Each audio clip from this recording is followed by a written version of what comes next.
Okay so almost सबको ही सबको मतलब जिनको मैं जानती हूँ जो सोशोलॉजी में है उनको एक्सप्लेनेशन चाहिए था मेरे से या मेरे नोट्स चाहिए थे। मैं एक वीडियो ही रिकॉर्ड कर रही हूँ कि जब दे आर अवेलेबल तब वो देख पाए, बिकॉज गूगल मीट वगैरह पे मैं पढ़ाऊँगी तो सब एक साथ ऐसे टाइम वगैरह अरेंज नहीं हो सकता, तो मैं सबको बार बार एक एक करके तो नहीं पढ़ा सकती।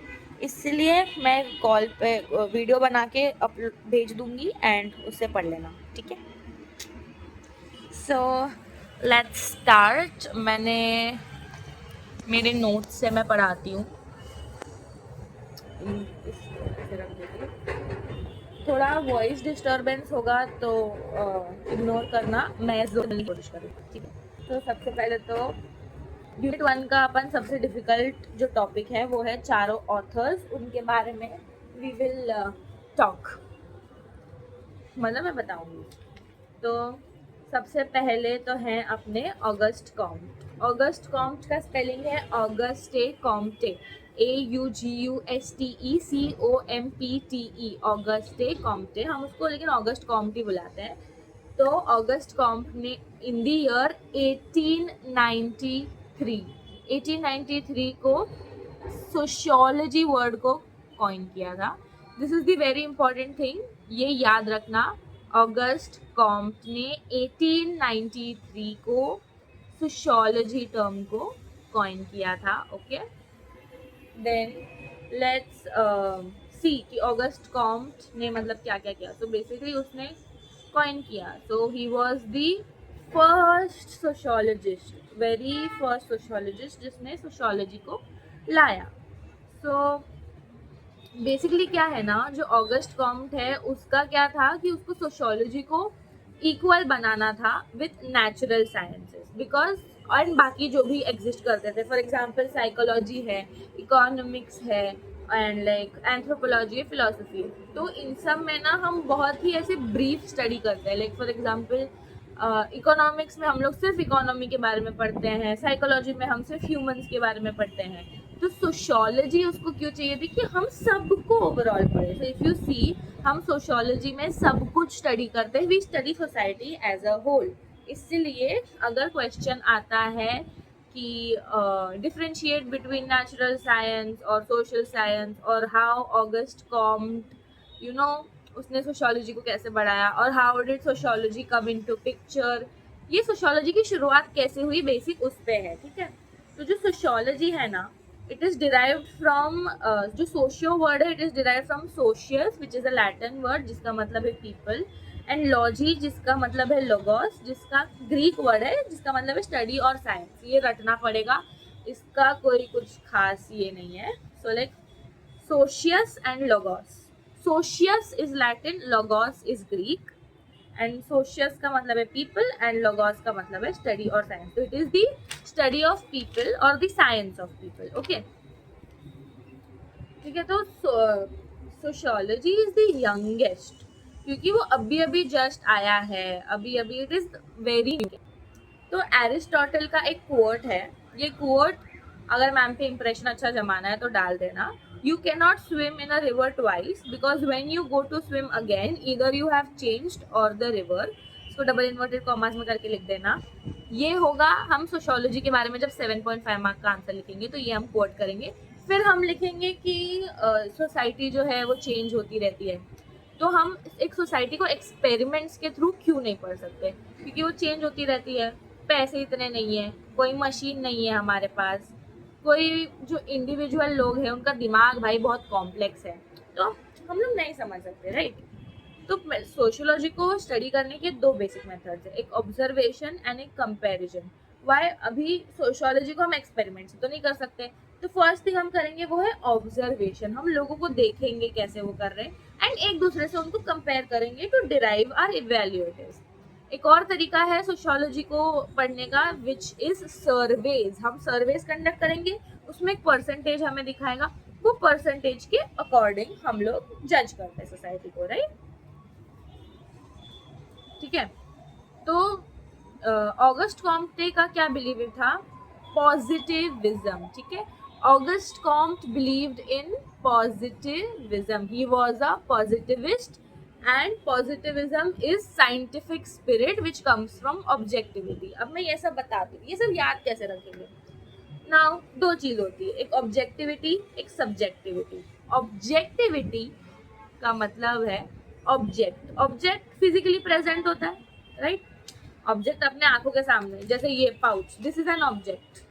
Subjectivity, subject, for example cosmetology और botany, this is a subject. Subject can change और your thinking can change, but क्या ये मैं बदल सकती हूँ? ये पाउच है तो ये पाउच ही रहेगा, ये चेंज नहीं होगा। इसलिए जो ऑब्जेक्टिविटी है दैट कैन नॉट चेंज, और इसको हम किस में अप्लाई करते हैं? नेचुरल साइंस में, बायोलॉजी, केमिस्ट्री, फिजिक्स, इन सब में क्यों अप्लाई करते हैं? क्योंकि एक एटम है, सेल है, वो सब चेंज नहीं हो सकता, बट एक इंडिविजुअल की जो थिंकिंग है वो हमेशा हर सेकेंड चेंज होती है। फॉर एग्जाम्पल मैं अभी कुछ सोच रही हूँ, कुछ और सोचने लग जाती हूँ, तो it keeps changing. So objectivity and subjectivity. Objectivity comes with natural sciences, subjectivity comes with social sciences. Get it? तो क्या होता है ना, अभी इसको ही हम इंग्लिश में लिखेंगे। फॉर एग्जाम्पल सब्जेक्टिविटी, सब्जेक्टिविटी क्या हो गई? फीलिंग्स, इमोशंस, पर्सनल ओपिनियंस, ये सब ऑब्जेक्टिविटी नहीं है, बट ऑब्जेक्टिविटी क्या है? For example objectivity can be, अगर तुमने एक चीज को गिराया तो वो गिरेगा, है ना, ग्रेविटी जिसको हम बोलते हैं। और फॉर एग्जाम्पल मेरे सामने ये छाता पड़ा है तो ये छाता ही रहेगा, ये चेंज नहीं हो जाएगा इनटू अ सॉक, तो ये छाता ही रहेगा। ओके, सो मैं ज़्यादा टाइम नहीं लूँगी, I am going to take a revision, और समझा भी दूंगी। मैं अगर समझाऊंगी तो शायद समझ आ जाए, नहीं समझ आ जाए, जैसा भी है, ठीक है। तो हम आते हैं ऑगस्ट कॉम्ट के थियरी पे। सो ऑगस्ट कॉम्ट ने बेसिकली क्या बताया ना, वो एक रिलेशनशिप बता रहा है between two phenomenon which is cause and effect relationship. अब इसको कैसे याद रखा जाए? ऑगस्ट कॉम्ट पॉजिटिविज्म, अब वो पॉजिटिव इतना सोचता था, वो सबसे पहले आया है, सबसे फर्स्ट है वो, 1893 में उसने कॉइन किया था, राइट? तो he wants to show the relationship between two phenomenon, इसमें उसने साइंस के शब्द घुसाड़े। रिलेशनशिप बिटवीन टू phenomenon का क्या मतलब है कि जो भी दो घटनाएं घट रही हैं उसके बीच का रिलेशनशिप क्या है। जैसे मैंने एक पाउच को उठाया, तो मेरा और पाउच के बीच में क्या रिलेशन बनता है कि मैं उठा रही हूँ, बस यही है। इसको हम एक सिर्फ ऐसे लिखेंगे कि रिलेशनशिप बिटवीन टू फेनोमेनन, ठीक है। ये cause and effect, cause and effect का क्या मतलब है? मैंने बुक उठाया, कॉज हुआ, ये उठ गया, वो है इफेक्ट। तो cause effect, cause effect. Cause मतलब मैं जो कर रही हूँ, इफेक्ट मतलब मेरे करने से जो हो रहा है। अंडरस्टूड? मेरे सामने कोई है नहीं तो मुझे थोड़ा दिक्कत हो रहा है पढ़ाने में, नहीं तो ऐसे बोलते रहते हैं लोग, बट येस आई होप तुम लोगों को समझ आ रहा हो एंड बोर ना हो रहा हो, ठीक है। So concept and variable. Now variable is quantifiable and concept is not, ठीक है। वेरिएबल क्या है? हम सब ने सुन रखा है, मैथ्स में वेरिएबल होता है, ये होता है, वो होता है। वेरिएबल को हम एक नंबर समझ लेते हैं, नंबर गिना जा सकता है। कॉन्सेप्ट, कॉन्सेप्ट थियरी, ये सब गिना जा सकता है क्या? नहीं, कितनी थियरी है, कितने कॉन्सेप्ट है। तो concept is quantify not quantifiable and variable. Variable जब भी आएगा, मैथ्स याद कर लो, मैथ्स से क्या आता है? नंबर, नंबर से क्या आएगा? क्वांटिफाई। क्वांटिफाई का मतलब है गिनना, गिनना, क्वांटिटी, क्वांटिफाई, समझ गया? ठीक है। तो ऑगस्ट कॉम्ट के दो मेजर पर्सपेक्टिव्स थे, पॉजिटिविज्म एंड इवोल्यूशनिज्म। नाउ पॉजिटिविज्म से तो हम समझ रहे हैं कि भाई साइंस है, साइंटिफिक रिसर्च लाना है, एट पार लाना है हमें with what? With natural sciences, right? तो उसने उसका बहुत पहला था, तो उसको दुनिया को प्रूव करना था कि नहीं, सोशियोलॉजी भी इम्पोर्टेंट है। ओके, सो उसने दो पर्सपेक्टिव्स दिए, पॉजिटिविज्म एंड इवोल्यूशनिज्म। पॉजिटिविज्म में तो रैशनैलिटी आ जाती है, ऑब्जेक्टिविटी। रैशनैलिटी का क्या मतलब है? अभी जो भी घट रहा है वो सच है, हम उसको टेस्ट कर सकते हैं। फॉर एग्जाम्पल मैंने अगर पेन गिराया, वो गिर रहा है कि नहीं, कोई, मैं किसी और को जाके बताऊंगी कि देखो ये पेन मेरे हाथ से गिर गया, वो गिरा के देख सकता है कि पेन गिर रहा है कि नहीं, बट अगर मैंने किसी को बोला मेरे दिमाग में ये चल रहा है, वो मेरे दिमाग में तो नहीं घुस सकता। तो सोशियोलॉजी को रैशनल बनाना था, उसको लोगों को प्रूव करना था, क्योंकि तभी तो किसी को फर्क ही नहीं पड़ता था ये क्या होता है, राइट। देन इवोल्यूशनिज्म क्या होता है? ग्रेजुअल इवोल्यूशन, जैसे ह्यूमन इवॉल्व करते हैं, हमने हिस्ट्री में सब पढ़ रखा है, ठीक है। तो ग्रेजुअल चेंज, ठीक है। तो बेसिकली इवोल्यूशनिज्म है एक बायोलॉजी टर्म, इवोल्यूशन, जो चार्ल्स डार्विन ने पहले यूज किया था। इसको याद नहीं रखोगे तो चलेगा, मैं सिर्फ बता रही हूँ। याद रख सकते हो तो वेल एंड गुड, नहीं रख सकते तो कोई फर्क नहीं पड़ेगा, बिकॉज हम किसकी बात कर रहे हैं? August Comte. तो बेसिकली इवोल्यूशन क्या है, यू नो, जैसे ऊपर से नीचे, नीचे से ऊपर जाता है। लाइक फॉर एग्जांपल, हम होमोसेपियन से इंसान बने, बंदर से इंसान बने, वही सब है अपना इवोल्यूशन, जैसे फ्रेंच इवोल्यूशन वगैरह वगैरह वगैरह, ओके। तो इवोल्यूशन में एक लीनियर आता है। लीनियर का क्या मतलब है? Upward direction from simple to complex. ये अपन डिवीजन ऑफ लेबर में भी करते हैं। So linear is a very important word here, ठीक है। लीनियर मतलब ये है मेरा एक छाता, ठीक है। इसको हम अभी छाता नहीं समझते, कुछ और समझते हैं। तो ये जो है, ये है लीनियर, नीचे से ऊपर जा रहा है। Simple, complex, medium simple, medium complex, very complex, ऐसा नीचे से ऊपर जाता है। तो इवोल्यूशन हो रहा है। तो लीनियर, लीनियर का मतलब है स्ट्रेट लाइन, समझ लो, ठीक है। अपन ने मैथ्स में तो पढ़ा ही सब। तो evolutionary thinkers are also known as linear thinkers। क्यों? क्योंकि जिनको इवोल्यूशन चाहिए वो ऐसा ही होता है, लाइन। तो इवोल्यूशन को हम एक लाइन ही पकड़ते हैं एंड उसको हम लीनियर समझते हैं, ठीक है। ऑगस्ट कॉम्ट का पर्पस क्या था? उसका सिर्फ एक ही पर्पस था, उसको नेचुरल साइंस के बराबर लाना था, सोशियोलॉजी को, और कुछ नहीं। तो उसने 3 स्टेजेस ऑफ ग्रोथ दिए, very important. 3 stages of growth: theological, metaphysical, scientific and positive. अब ये थियोलॉजिकल, मेटाफिजिकल और साइंटिफिक को हम कैसे याद रखें? सबसे पहले हम लोग थियोरी पढ़ते हैं, फिर गूगल का अभी जस्ट देखो, फेसबुक का मेटा आया है, तो हम मेटा और फिजिकल वर्ल्ड को जोड़ देंगे तो कितना इवोल्यूशन हो जाएगा। साइंटिफिक और पॉजिटिव, साइंटिफिक नाम सुनते ही हमें लगता है कि कुछ तो कॉम्प्लेक्स, कुछ तो एकदम ऐसे तड़कता भड़कता हो रहा है। तो थियोरी से सबसे पहले हम थियोरी पढ़ेंगे, तो थियोलॉजिकल। मेटा और फिजिकल, इंस्टाग्राम का मेटा, और फिजिकल में ले आए अगर हम उसको, तो वो सेकेंड स्टेज बन जाएगा। वो तो मतलब बाप ही हो जाएगा, मतलब दिमाग फालतू। थर्ड है साइंटिफिक और पॉजिटिव, ठीक है। तो थियोरी से थियोलॉजिकल, मेटा और फिजिकल में ले आए तो मेटाफिजिकल, और थर्ड साइंटिफिक। ये नाम तो सुनते ही हमारे दिमाग में घंटी बज जाती है, राइट। थियोलॉजिकल में क्या है? Theological is very simple. Tribal villages में हम जब रहते थे पहले ज़माने में, तो हम सिंपल थे, प्रिमिटिव थे, कुछ नहीं था। हम लोग नेचर से बहुत क्लोज प्रॉक्सिमिटी में थे। प्रॉक्सिमिटी मतलब क्लोज, बहुत ही क्लोज थे नेचर से, ठीक है। हम लोग का जो नॉलेज था ना, वही एक सोर्स था। जो दिमाग में है बस वही है। बुक्स तो हुआ नहीं करते थे, कॉन्सेप्ट थियरीज कुछ होती नहीं थी। तो तभी जो था ना, वो ह्यूमन माइंड इतना इवॉल्व नहीं हुआ था, और हम इतने रैशनल नहीं थे। रैशनल का मतलब मैंने अभी समझा है, कोई चीज़ को टेस्ट करके समझ पाना कि वो सच है कि नहीं, ठीक है। तो समझ गए ना। मैं अपना ट्राइबल विलेज का time, okay. Metaphysical, metaphysical, metaverse, metaverse, Meta से क्या हम सोचते हैं? ऑब्जर्वेशन। हम मेटा को ऑब्जर्व तो करते हैं। हमने मेटा, जब मेटाफिजिकल स्टेज तक जब हम पहुंचे ना, तो हम लोग ऑब्जर्व करने लगे, हमारी बुद्धि क्षमता बढ़ने लगी, राइट। हम लोग फॉर एग्जाम्पल जैसे वेदर प्रिडिक्शन, हमने देखा ये दिन पे, ऐसे दिन पे बारिश होती है, अरे जुलाई के महीने में, जून के महीने में हो रही है। हम रहे, हमने देखा, हमने ऑब्जर्व किया, तब जाके हमको पता चला। इसमें रैशनैलिटी थोड़ी सी बढ़ गई है, ह्यूमन माइंड थोड़ा बढ़ गया। साइंटिफिक, अरे सबसे बेस्ट। साइंटिफिक में तो एक्सपेरिमेंट्स करने लगे, रैशनैलिटी आ गई। जो नॉलेज हमारे पास है उसको हम टेस्ट करने लगे कि सही है कि नहीं। और साइंटिफिक क्या है? Most desirable stage. क्यों है मोस्ट डिजायरेबल? अरे क्योंकि सब टेक्नोलॉजी आ गई है, हम सब चीज को टेस्ट कर सकते हैं। आज हम कहाँ रह रहे हैं? साइंटिफिक स्टेज में। कोई जाना चाहेगा फिर से गांव में, जहाँ फोन नहीं होते थे, बिजली नहीं होती थी, नहीं, इसलिए that is the most undesirable. Undesirable क्या है? आपका साइंटिफिक स्टेज, जिसमें भी कॉज इफेक्ट रिलेशनशिप है। ठीक है,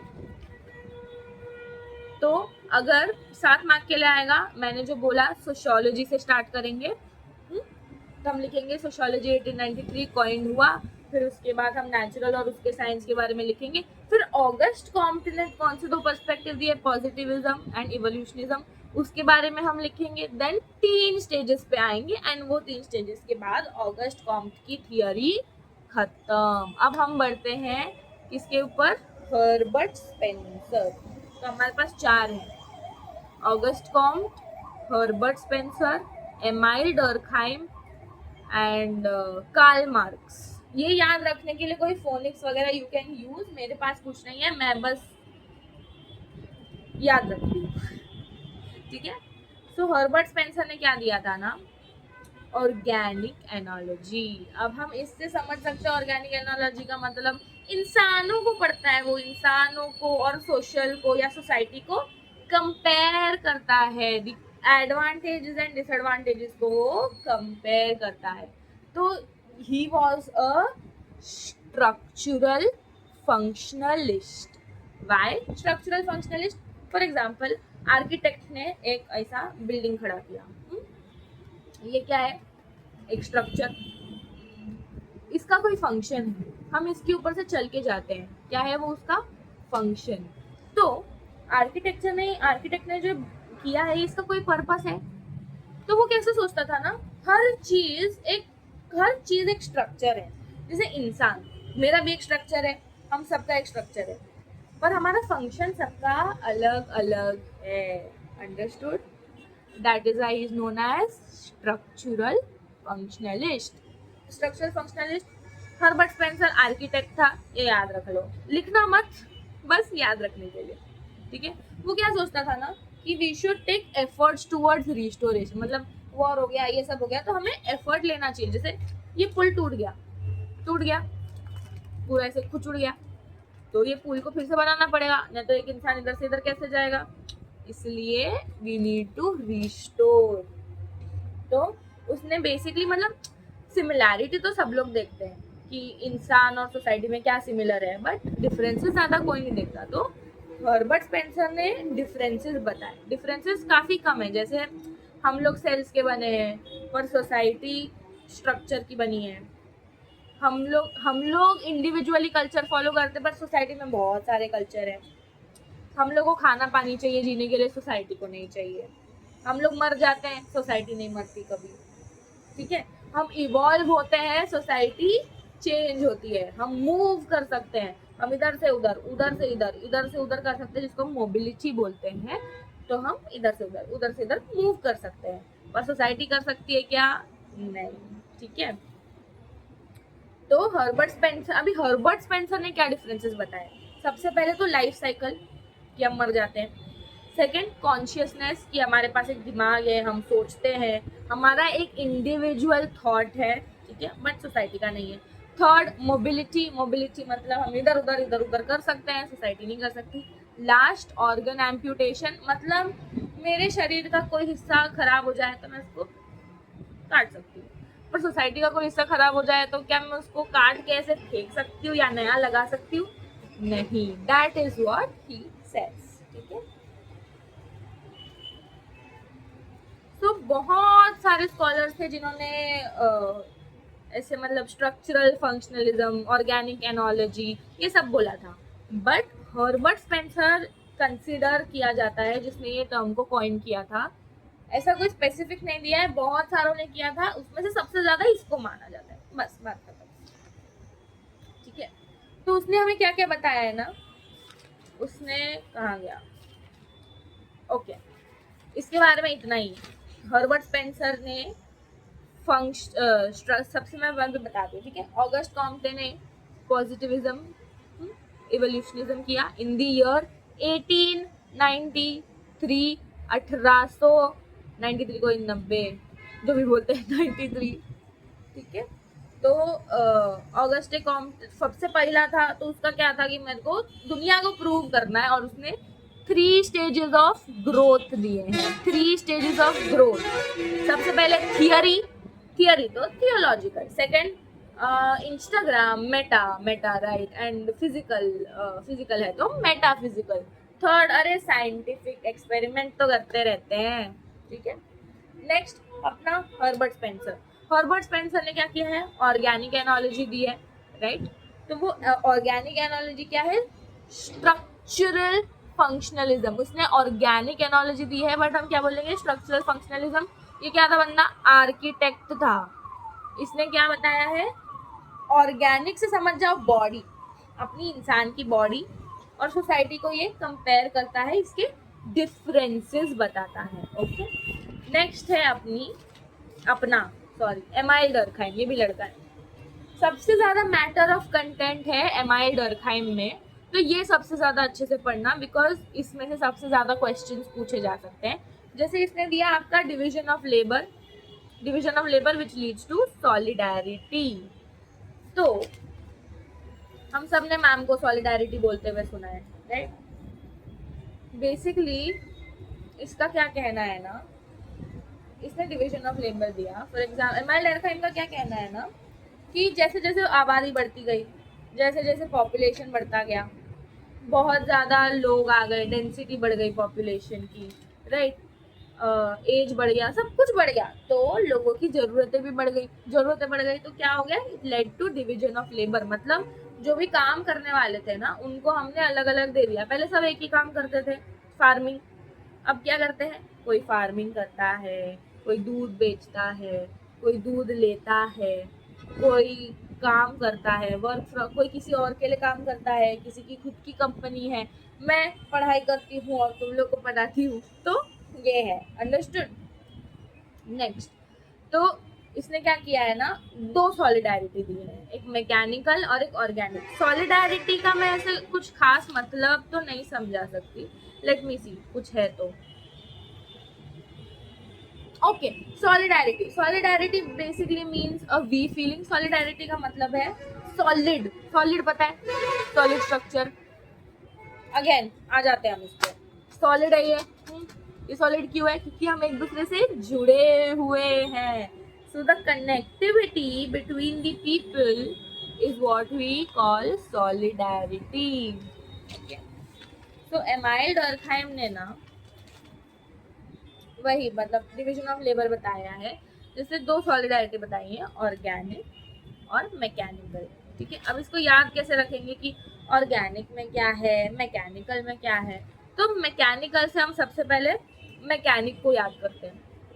एक मैकेनिक जो होता है वो बहुत ही हम लोग लेवल का कंसीडर करते हैं, राइट। इसलिए मैकेनिक को हम देंगे simple division of labour, age, sex, caste, and उसमें हम सब एक जैसे सिमिलर होते हैं, जैसे पुराने टाइम में होता था। तो जब हम विलेज में रहते थे बहुत टाइम पहले, अभी भी बहुत लोग विलेजेस में रहते हैं, वहाँ पे अगर किसी ने क्राइम कर दिया तो उनकी पनिशमेंट बहुत ज़्यादा होती है ना। वो लोग एक दूसरे के साथ बातें करते हैं, एक दूसरे के साथ जुड़े हुए रहते हैं। जबकि ऑर्गेनिक सॉलिडारिटी, ऑर्गेनिक मतलब आज के दिन का समझ लेते हैं, मैकेनिक से हम सिंपल कर लेंगे।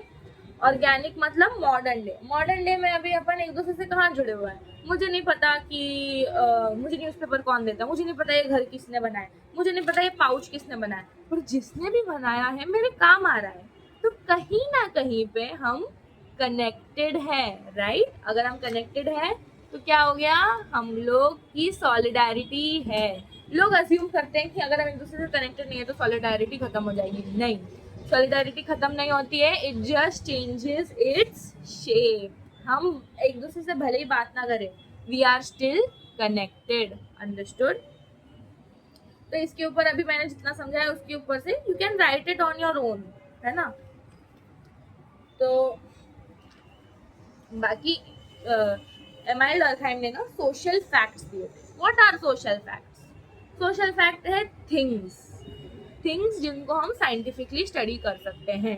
सोशल फैक्ट्स एक्सटर्नल है, they control individuals. Now what are social facts मैं बता देती हूँ। Social facts for example religion, या बाढ़ आना, या पानी भर जाना, ये सब एग्जिस्ट करता है रियलिटी में। हमें उस पानी से चल के कॉलेज पहुंचना इज रियलिटी। तो जो पानी बाहर है, सोसाइटी को जो इफेक्ट कर रहा है, दैट इज एक्सटर्नल, मेरे अंदर नहीं है, मेरे पास नहीं है, मेरी थिंकिंग नहीं है, it is external. Social fact चीजें होती हैं मोस्टली, थिंग्स, जैसे बस का बंद पड़ जाना, बारिश आना, इट इज थिंग, वो हो रहा है, can be studied scientifically, right. Third, it is controlling of individuals. क्यों? क्योंकि भाई बाढ़ आ गई तो मैं नहीं जाऊंगी, तो मुझे वो कंट्रोल कर रहा है ना, मैं नहीं जा पा रही ना उसकी वजह से, ठीक है। जैसे तो बेसिकली क्या है ना, सोशल फैक्ट्स को अगर हम एक थिंग लेते हैं, ऐसे हम अज्यूम करते हैं, तो it is easy to be studied scientifically. जैसे अगर मैंने सोशल फैक्ट को एक थिंग ले लिया, मैंने उसको एक ऑब्जेक्ट बना दिया, तब मैं उसको स्टडी कर सकती हूँ scientifically. Yes, because an object can always be studied scientifically, क्योंकि वो रियलिटी में एग्जिस्ट करता है, ठीक है। तो इसने डिवीजन ऑफ लेबर कैसे दिया है, simple to complex. Again linear शब्द हमें याद रखना है, simple to complex, straight line हमें याद रखना है, ठीक है। तो चेंजेस के अभी डिवीजन ऑफ लेबर के क्या मेजर चेंज हो गए, एक तो पॉपुलेशन बढ़ जा रही है। डेंसिटी ऑफ पॉपुलेशन का क्या मतलब है ना, एक जगह में अगर सोचो इतना लैंड है अपने पास, और इसमें खाली 200 लोग रह सकते हैं, 200 की जगह 600 लोग रह रहे हैं, डेंसिटी बढ़ गई इसकी डेंसिटी से 200 थी 400 हो गई, राइट। तो उसको हम बोलते हैं increase in density. Increase in density of relationships, मतलब ना relationships can mean anything in this. जैसे relationship between me and a car, मेरे को गाड़ियाँ पसंद है, मैंने बहुत सारी ले ली, डेंसिटी बढ़ गई, मैंने 50 गाड़ियाँ ले ली। अब इतने सारी जगह में एक इंसान 50 गाड़ी कैसे चलाएगा, इसलिए हमें क्या चाहिए, डिवीजन ऑफ लेबर। तो इसमें अभी हेट्रोजीनियस और होमोजीनियस शब्द आ जाते हैं। तो जो मैकेनिकल सॉलिडारिटी है, मैकेनिक मतलब मैंने क्या बताया था, मैकेनिक जो पहले होता था, राइट। तो mechanic solidarity will be homogeneous, मतलब एक जैसे होंगे, हम एक जैसे हैं, हम एक ही जगह पे रहते हैं, एक दूसरे से बात करते हैं, तो हम क्या है, होमोजीनियस। अगर हम अलग अलग रहते हैं, ऑर्गेनिक में दूर दूर रहते हैं, मुझे पता नहीं ये किसने बनाया, ये क्या है, ये घर क्या है, बट हम इंटरकनेक्टेड हैं, दैट इज हेट्रोजीनियस। अलग होना हेट्रोजीनियस, सेम होना होमोजीनियस, ओके। तो क्या है ना, जो हमारे कंज्यूमर लोग हैं, अभी हम सबने इकोनॉमिक्स पढ़ाई है, नहीं भी पढ़ा होगा तो भी जो डिमांड होते हैं ना हम लोग के, वो चेंज होते रहते हैं। मेरे को आज आइसक्रीम खानी है, कल नहीं खानी, परसों खानी थी, अभी नहीं खानी। मेरा तो मन बदल रहा है, मेरा मन बदल रहा है, इसके लिए हमें क्या रखना पड़ेगा, डिवीजन ऑफ लेबर, ताकि हमारे डिमांड्स को ही वो सेटिस्फाई कर पाए, राइट। तो मैंने जैसे बताया, बाकी सब अज्यूम करते हैं कि जो ऑर्गेनिक सॉलिडारिटी है उसमें सॉलिडारिटी मर जाएगी, बट क्यों नहीं मरती, क्योंकि हम कहीं ना कहीं से इंटरकनेक्टेड हैं, जुड़े हुए हैं। ये पाउच में इतने सारे चीजें हैं, एक दूसरे से वो कनेक्टेड नहीं है, ग्लू है, स्टेपलर है, पेन है, क्या वो एक दूसरे से जुड़ा हुआ है, नहीं, पर वो है एक ही पाउच में, तो हम ऐसे इंटरकनेक्टेड है। बट जब हम इसको लेते हैं, for example this is mechanical solidarity, क्योंकि ये एक पूरा बुक है, हम इसको तोड़ नहीं सकते, इसको अलग नहीं कर सकते, ये सब एक दूसरे से जुड़ा हुआ है, दे आर सिमिलर, इसलिए ये है मैकेनिकल सॉलिडारिटी। समझ रहा है? नहीं समझ रहा तो यू कैन कॉल मी और आस्क मी क्वेश्चन, ठीक है। Then the next one is our Karl Marx. Karl Marx का बहुत छोटा है, उसने ज्यादा कुछ नहीं बताया है। Karl Marx was a German philosophist, और ये क्या है, मटीरियलिस्ट। तो ऑगस्ट कॉम्ट ने पॉजिटिविज्म और इवोल्यूशनिज्म दिया। हर्बर्ट स्पेंसर ने स्ट्रक्चरल फंक्शनलिज्म और ऑर्गेनिक एनोलॉजी दी। ऑगस्टे जो कॉम्ट है उसने 1893 में किया था, राइट। प्लस ऑगस्ट कॉम्ट ने सबसे पहले किया था सोशियोलॉजी, उसको एक साथ मतलब एट पार लाना था विद नेचुरल साइंसेस, एंड उसने 3 स्टेजेस ऑफ ग्रोथ दिए थे थियोरी से, थियोलॉजिकल, मेटा और इंस्टाग्राम, और फिजिकल से मेटाफिजिकल, एंड साइंटिफिक और पॉजिटिव। ठीक है, ये 3 हो गए। देन अपन बढ़ते हैं हर्बर्ट स्पेंसर की तरफ, जिसने बताया था वही बिल्डिंग का स्ट्रक्चर, कैसे हम एक दूसरे से जुड़े हुए हैं, जो स्ट्रक्चर है वही उसका फंक्शन है। तो क्या है, अगर ये टूट गया हमें रिस्टोर करना चाहिए इसको, राइट, क्योंकि इसका फंक्शन नहीं पूरा होगा तब तक ब्रिज हम क्रॉस नहीं कर पाएंगे। तो he was a structural functionalist. उसने एक्चुअल में ऑर्गेनिक एनोलॉजी को कॉइन नहीं किया था, बट माना जाता है। ओके, एमाइल डर्कहाइम ने क्या दिया है, डिवीजन ऑफ लेबर, और अपना मैकेनिक वाली सॉलिडारिटी जिसमें सिंपल डिवीजन ऑफ लेबर होता है, एंड ऑर्गेनिक सॉलिडारिटी जिसमें होता है complex division of labour. Simple division of labour मतलब एज, सेक्स वगैरह के हिसाब से, कॉम्प्लेक्स मतलब जो टास्क है उसके हिसाब से। मुझे कपड़े सीने हैं, जो अच्छा कपड़ा सी सकता है मैं उसको ही दूंगी। बट मैकेनिक में क्या है ना, पहले माना जाता था मैकेनिक तो सिर्फ लड़के हो सकते हैं, समझ रहे हो। तो ऐसे याद रखने का, एक ही दिन बचा है टेस्ट के लिए, तो हम ऐसे याद रख सकते हैं। ठीक है, ये आपके सेमेस्टर्स में भी काम आएगा, right. So Karl Marx was a German philosophist, और वो क्या था, मटीरियलिस्ट। उसको मटीरियल से पसंद था। मटीरियलिस्ट क्या है, इसको चीजें पसंद थी और क्या। तो उसका क्या कहना है ना, अभी एक ही सिक्का, इसको सिक्का समझ लेते हैं, एक ही सिक्के के 2 साइड है, एक कॉन्फ्लिक्ट और एक कंसेंसस। कॉन्फ्लिक्ट मतलब आर्ग्यूमेंट, झगड़े, कंसेंसस मतलब सुलह हो रखी है, हम लोग अच्छे से हैं, मिल बांट के रह रहे हैं। तो कॉन्फ्लिक्ट डिजायरेबल नहीं है, कोई नहीं चाहता आर्ग्यूमेंट करना, किसी को नहीं पसंद झगड़े करना। झगड़े करने से मौत होती है, झगड़े करने से क्लास सिस्टम हो जाते हैं, झगड़े करने से रिलीजन आ गए, झगड़े करने से क्या क्या नहीं हो जाता है। बट झगड़े करने के फायदे भी हैं, क्या, we start to question authority. ठीक है, वी स्टार्ट टू चेंज, हम एवोल्यूशन लाते हैं, हम हिस्ट्री रिपीट नहीं करते, हमें लर्निंग मिलती है। तो इट इज एक ही सिक्के के 2 पहलू जिसको हम बोलते हैं। तो जो कंसेंसस है, कंसेंसस, CONSENSUS, कंसेंसस, वो डिजायरेबल है, बट जो कॉन्फ्लिक्ट है वो अनडिजायरेबल, किसी को नहीं चाहिए, राइट। तो कॉन्फ्लिक्ट कहाँ होती है, इकोनॉमी में ही होती है, उधर ही पैदा होती है। अब एक इकोनॉमी चल रही है, उसमें क्लास सिस्टम है, उसमें प्रोडक्शन है, ये सब अनइक्वल डिस्ट्रीब्यूशन ऑफ इनकम है, तो कॉन्फ्लिक्ट होगा ही। तो इसका क्या कहना है ना, matter matters but ideas do not matter, which means matter is anything that has mass and occupy space. Matter का मतलब है ऑब्जेक्ट। ये चीजें मैटर करती हैं, पर तुम्हारे दिमाग में जो आइडिया चल रहा है वो किसी को घंटा फर्क नहीं पड़ता। अंडरस्टूड। ये चीजें मैटर करेंगी। मैटर मैटर मैटर सुना है ना साइंस में, matter matters but ideas do not matter. ठीक है, तो जो मैटर है ना वो बेस है आपके इकोनॉमी का। ये है आपका इकोनॉमी, इसके ऊपर अपनी इकोनॉमी बनती जाती है। तो सबसे पहले कोई तो एक मैटर होगा, कोई थिंग होगा, राइट, उसके ऊपर हम बिल्ड करते हैं आइडियाज को। फॉर एग्जाम्पल, ये बहुत मुश्किल है समझना, राइट। तो जैसे let me give you an example, कि जैसे